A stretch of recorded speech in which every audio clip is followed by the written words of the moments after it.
Hello viewers, আসসালামু আলাইকুম। HN kitchen পক্ষ থেকে আপনাদের স্বাগতম। চলে এলাম নতুন একটা রেসিপি নিয়ে। আজকে আপনাদের সাথে শেয়ার করব দুর্দান্ত স্বাদের একটা বিস্কিটের রেসিপি। চলুন কথা না বাড়িয়ে চলে যায় মূল রেসিপিতে। ভিউয়ার্স, রেসিপিটি দেখার শুরুতে অবশ্যই একটা লাইক করে দেবেন এবং কন্টিনিউ করবেন। আপনাদের কাছে রিকোয়েস্ট, আপনারা স্কিপ করবেন না, স্কিপ করলে কিছুই বুঝতে পারবেন না। বিস্কিটের রেসিপিটি তৈরি করার জন্য এখানে আমি 1 কাপ পরিমাণ আটা নিয়ে নিয়েছি। দিয়ে দিচ্ছি পরিমাণ মতো বেকিং পাউডার, দিয়ে দিচ্ছি স্বাদ মতো লবণ। ভিউয়ার্স, দিয়ে দিচ্ছি চিনি 1 কাপ পরিমাণ। এখানে আমি চিনির গুঁড়োটা ব্যবহার করেছি, আপনারা চাইলে আস্তটা ব্যবহার করতে পারেন। ফ্লেভারের জন্য দিয়ে দিয়েছি এলাচের গুঁড়া। আমি একটা চামচের মাধ্যমে সবগুলো ভালো করে নেড়েচেড়ে মিশিয়ে নিচ্ছি। ভিউয়ার্স, আমি 1 মিনিটের মতো সবগুলো ভালো করে নেড়েচেড়ে মিশিয়ে নিয়েছি, দেখতেই পাচ্ছেন। ভিউয়ার্স, দিয়ে দিচ্ছি কর্নফ্লাওয়ার। আমি এখানে ভুট্টাটাকে পাউডার করে নিয়েছি, সেই কর্নফ্লাওয়ারটা আমি এখানে ব্যবহার করছি। আপনারা চাইলে বাজার থেকে কেনা কর্নফ্লাওয়ারটাও ব্যবহার করতে পারেন। চামচ দিয়ে ভালো করে নেড়েচেড়ে মিশিয়ে নিয়েছি। দিয়ে দিচ্ছি 3 থেকে 4 টেবিল চামচ পরিমাণ রান্নার রেগুলার সয়াবিন তেল। সয়াবিন তেলটাও আমি এখানে ভালো করে মিশিয়ে নেব। আপনারা চাইলে হাত দিয়েও এটা মিশিয়ে নিতে পারেন। ভিউয়ার্স, দেখতে পাচ্ছেন মিশানো হয়ে গিয়েছে। আমি অল্প অল্প পানি দিয়ে একটা ডো তৈরি করে নিয়েছি। দেখতেই পাচ্ছেন কতটা মসৃণ হয়েছে আমার ডোটা। এ পর্যায়ে আমি ডোটাকে ভালো করে মথে বিস্কিটের শেপটা দিয়ে দিব। আমি ডো থেকে খানিকটা ডো নিয়ে নিয়েছি। দেখুন, 2 হাতের মাঝে রেখে আমি একটা বল শেপ দিয়ে দিচ্ছি। ভিউয়ার্স, আমার রেসিপিটি ভালো লাগলে অবশ্যই আমার চ্যানেলটি সাবস্ক্রাইব করবেন, লাইক কমেন্ট করবেন এবং বন্ধুদের সাথে বেশি বেশি শেয়ার করবেন, যাতে তারা আমার রেসিপিগুলো দেখতে পারে। দেখুন, আমি হাত দিয়েই এটাকে একটা লম্বা শেপ দিয়ে নিয়েছি। আমি আঙ্গুল দিয়ে একটা সাইজ করে নিয়েছি, দেখতেই পাচ্ছেন। এরপর যে আমি একটা সুন্দর ডিজাইন করে নিব। ডিজাইনটা তোলার জন্য আমি এখানে একটা ছুরি ব্যবহার করছি।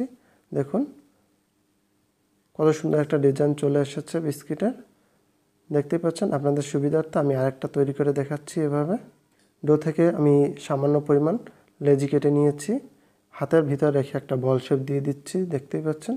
এখন হাত দিয়েই একটা বিস্কিট শেপ দিয়ে দিয়েছি। এবার চাকু দিয়ে কেটে কেটে আমি একটা ডিজাইন তুলে নিয়েছি। দেখুন ভিউয়ার্স, এভাবে আমি সম্পূর্ণ বিস্কিটগুলো তৈরি করে নিব।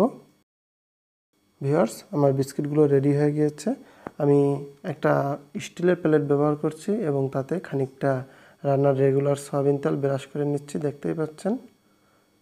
এখানে আপনারা চাইলে ঘিটাও ব্যবহার করতে পারেন। আমি একে একে সব বিস্কিটগুলো সুন্দর করে সাজিয়ে দিয়েছি।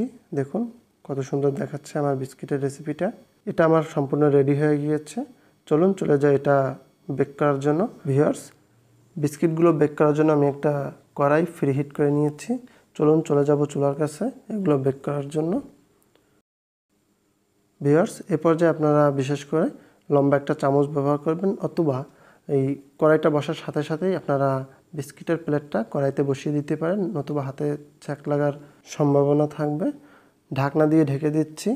ভিউয়ার্স, এ পর্যায়ে চুলার পাওয়ারটা লো এবং মিডিয়ামের মাঝামাঝি রাখতে হবে। ঢাকনা দিয়ে ঢেকে দিয়েছি আমি 40 মিনিটের জন্য। ফিরে এলাম 40 মিনিট পর। দেখতেই পাচ্ছেন কত সুন্দর বিস্কিটগুলো ফুলে ডাবল হয়ে গিয়েছে। বুঝতে পারছেন কতটা ক্রিস্পি হবে। ভিউয়ার্স, এভাবে বিস্কুট তৈরি করলে বাসায় আর কিনে খেতে হবে না বেকারির বিস্কিটগুলো। চলুন আমি এটা নামিয়ে আপনাদের সার্ভ করে দেখাচ্ছি। ভিউয়ার্স, রেডি হয়ে গেলো দুর্দান্ত স্বাদের একটা বিস্কিটের রেসিপি। দেখতেই পাচ্ছেন কত সুন্দর হয়েছে, বুঝতেই পাচ্ছেন কতটা ক্রিস্পি হবে। ভিউয়ার্স, এরকম দুর্দান্ত স্বাদের বিস্কিটের রেসিপি আমার চ্যানেলে আরও দেওয়া আছে। আপনারা চাইলে আমার চ্যানেলটি ভিজিট করে আসতে পারেন, ইনশাল্লাহ আপনাদের ভালো লাগবে। ভিউয়ার্স, এরকম বিস্কিট থাকলে সকাল কিংবা বিকালে চায়ের সাথে ইনশাল্লাহ খুব আড্ডা দিয়ে জমিয়ে সকালের নাস্তাটা সম্পূর্ণ করা যায়। আপনারা চাইলে এটা দিয়ে অতিথি আপ্যায়নেও পরিবেশন করতে পারেন। এরকম একটা বিস্কিটের রেসিপি তৈরি করে পুরো মাস সংরক্ষণ করে আপনারা পরিবেশন করতে পারেন, ইনশাল্লাহ সমস্যা হবে না। যারা নতুন বন্ধু আছেন তাদের কাছে রিকোয়েস্ট করব, অন্তত একবার হলো আমার রেসিপিটা ফলো করুন এবং আমার চ্যানেলটি সাবস্ক্রাইব করে আমার সঙ্গেই থাকুন। পরবর্তী নোটিফিকেশন পাওয়ার জন্য পাশে থাকা বেল বাটনটি অবশ্যই চালু করে দিবেন। আজ এ পর্যন্ত, দেখা হবে আগামীতে নতুন কোনো রেসিপি নিয়ে হাজির হয়ে গেছি। সে প্রত্যাশায় ভালো থাকবেন, সুস্থ থাকবেন। আসসালামু আলাইকুম রহমতুল্লাহি ওয়া বারাকাতুহু।